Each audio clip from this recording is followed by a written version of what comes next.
Eh bien bonjour les amis, nous sommes repartis pour une séance, nous sommes au jour 36. Si tu as suivi l'ordre des jours, nous sommes jeudi et je continue ma série de vidéos. Alors comme tu as pu le remarquer, Monsieur Benoît va bien, il n'est pas en vidéo cette semaine, simplement parce que ils ont entamé avec Monsieur Laurent notamment, Monsieur Fabien, Monsieur Daniel, ils ont entamé un gros chantier à l'école qui est de dégager l'espace près de la grille pour pouvoir avoir un espace plus calme, plus zen pour les récréations de nos chers petits collégiens. Donc voilà, ça leur prend pas mal de temps et surtout ça leur demande beaucoup de muscles.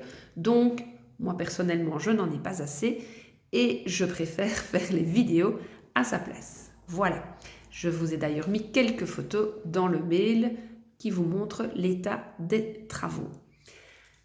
Alors, nous sommes toujours dans la promenade de Léo et cette fois-ci nous allons parler des outils.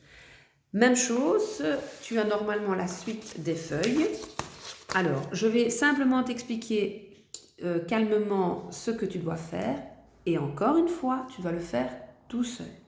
C'est important pour nous enseignants, de voir où tu en es, où tu es arrivé au niveau de tes compétences, car ce sont des choses que l'on doit savoir faire en fin de deuxième. On a allégé, on a retiré quelques exercices d'outils, de différentes petites choses qu'on n'a pas assez travaillé avec vous, mais elles ont été vues un peu, notamment dans le chapeau rond rouge. On a parlé des adjectifs et des pronoms, des verbes, des noms communs, mais on ne les a pas mis dans cet exercice-ci car c'est encore assez fragile. Et tout ça sera revu de toute façon en troisième année.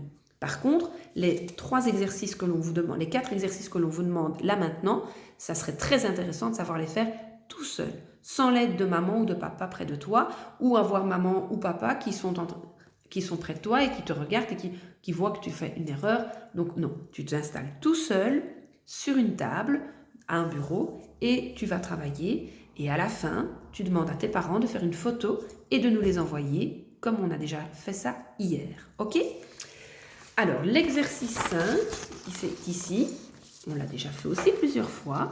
On te demande de lire ce petit morceau de texte et tu vois que nous avons entouré des mots. Ces mots, ce sont des petits mots, des pronoms. Les pronoms, on les utilise pour éviter de répéter tout le temps les mêmes mots. On te demande à chaque fois de qui est-on en train de parler. De qui parle-t-on, pardon. C'est pas très français ce que je viens de dire. De qui parle-t-on? Tu as chaque fois des propositions, papa, maman, Léo, ou enfin, le dernier, c'est la maison. Ok? Tu réfléchis, de qui parle-t-on? Ensuite, à l'exercice numéro 6, on t'a remis 2 morceaux d'histoire. En voici un, en voici 2. Et on te demande de lire les extraits de ces textes, puis de colorier chaque phrase en changeant de couleur. Comme l'exemple, alors j'ai commencé avec du gris clair. Tu remarques que la première phrase, elle démarre ici avec la majuscule. Je l'ai coloriée en gris clair et je me suis arrêtée quand j'ai rencontré le point. Ceci est la première phrase. Cette première phrase est écrite sur 1, 2, 3, 4 lignes d'écriture. C'est une longue première phrase. La deuxième phrase, je l'ai prise en gris foncé. Elle commence ici à la majuscule et elle se termine ici avec le point. Et puis, tu peux continuer pour les phrases suivantes. Tu fais ça jusque-là. Quand tu as fini, tu ne vas pas au pointillé, tu attends. Tu comptes combien il y a de lignes d'écriture, combien il y a de phrases. Et puis, tu repères où est la dernière phrase. Et dans cette dernière phrase, tu comptes combien il y a de mots. Rebelote, même chose pour cet exercice-ci. Tu choisis 2 couleurs différentes. Tu commences, tu repères la majuscule, tu mets la phrase en couleur jusqu'au point. Et ainsi de suite. Tu comptes ainsi combien il y a de lignes d'écriture, combien il y a de phrases et combien il y a de mots dans la première phrase. Attention, on ne mélange pas les lignes et les phrases. Notamment, c'est pour quand tu vas lire oralement ou dans ta tête, que tu ne t'arrêtes pas au bout de la ligne, mais bien que tu t'arrêtes au bout d'une phrase pour avoir ton idée ensemble. Au dos, l'exercice 7 est un petit peu plus compliqué. Pour ça, je vais te faire un petit rappel d'abord sur une affiche.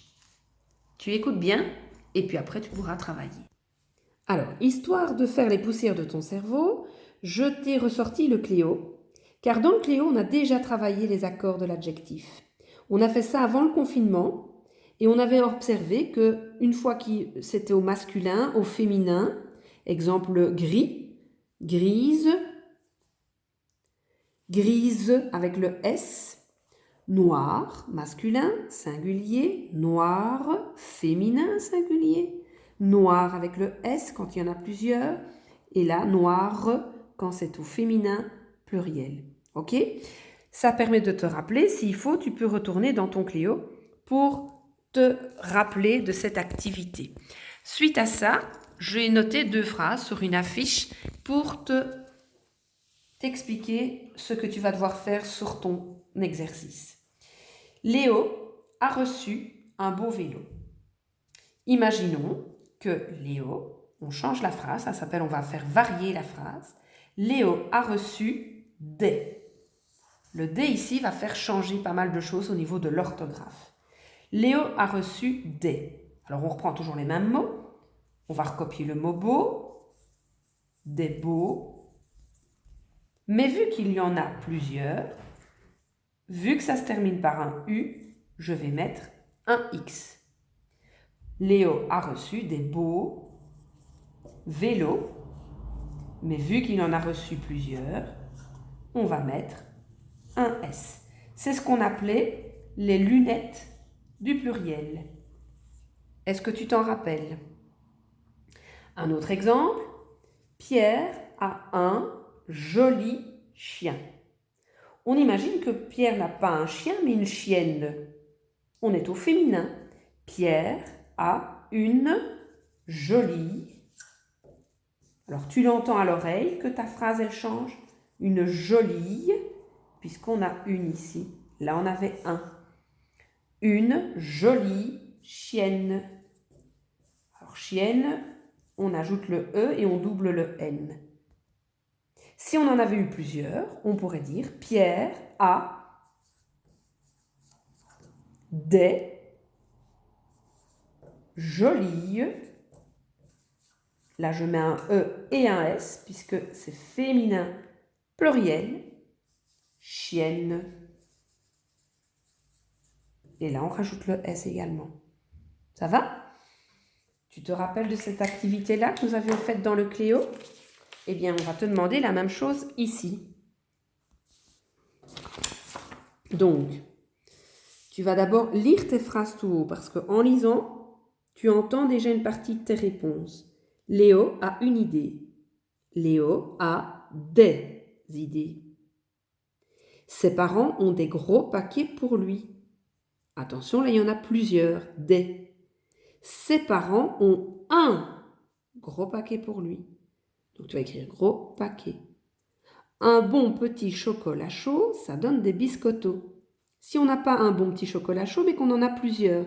Des bons petits chocolats chauds, ça donne des biscottos. Mais attention, il y en a plusieurs, donc il va falloir ajouter le pluriel à chaque fois. Ça va? Je t'ai montré 3 exemples, je te laisse faire pour les exemples d'en bas. Cet exercice est un petit peu plus compliqué, donc applique-toi, réfléchis. Quand il y en a plusieurs, j'ajoute un S ou un X si le mot se termine avec le U. Tu t'en rappelles? Si c'est le féminin, je peux mettre un E. Et si par contre on était au pluriel et qu'on se met au singulier, c'est l'inverse. Je retire le S ou je retire le X. Ça fait beaucoup de rappels. Dernière remarque, il y a des mots qui ont toujours un S. Exemple, souris, vacances, gros. Toujours un S à ces mots-là. D'accord? Qu'il y en ait un ou qu'il y en ait plusieurs. Il y en avait d'autres, on les avait vus en classe. Mais voilà, on va essayer de se rappeler de tout ça. Rebelote, quand tu as fini les exercices, une petite photo et on envoie tout ça à madame ou à monsieur Benoît ou à madame Eden pour qu'on puisse vous corriger et voir où vous en êtes à cette période-ci parce que ça fait quand même déjà un petit moment qu'on ne vous a plus vu. Voilà, à bientôt!